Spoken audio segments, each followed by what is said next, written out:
പാലക്കാട് ഒറ്റപ്പാലത്ത് കാറിടിച്ച് വയോധികൻ മരിച്ചു. പാലപ്പുറം അപ്പേപ്പുറം സ്വദേശി ശിവശങ്കറാണ് മരിച്ചത്. ആയിഷത്തുൽ ഷംന ഒരു തവണ കൂടി ചെയ്യുന്നു. ആയിഷത്തുൽ ഷംന, എപ്പോഴായിരുന്നു അപകടം? എന്താണ് സംഭവിച്ചത്?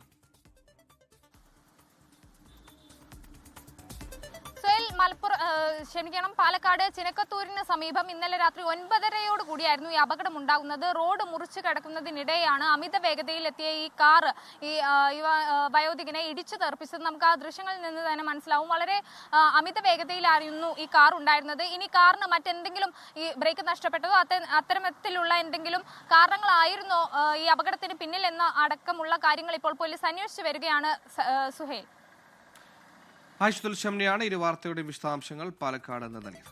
ലോകത്തെവിടെയായാലും ഏത് സമയത്തും 24 വാർത്തകളും ഓഗ്മെന്റഡ് റിയാലിറ്റി പാക്കേജുകളും എക്സ്പ്ലെയിനറുകളും വിശദമായി കാണാൻ ഞങ്ങളുടെ യൂട്യൂബ് ചാനൽ നിങ്ങൾക്ക് സബ്സ്ക്രൈബ് ചെയ്യാം.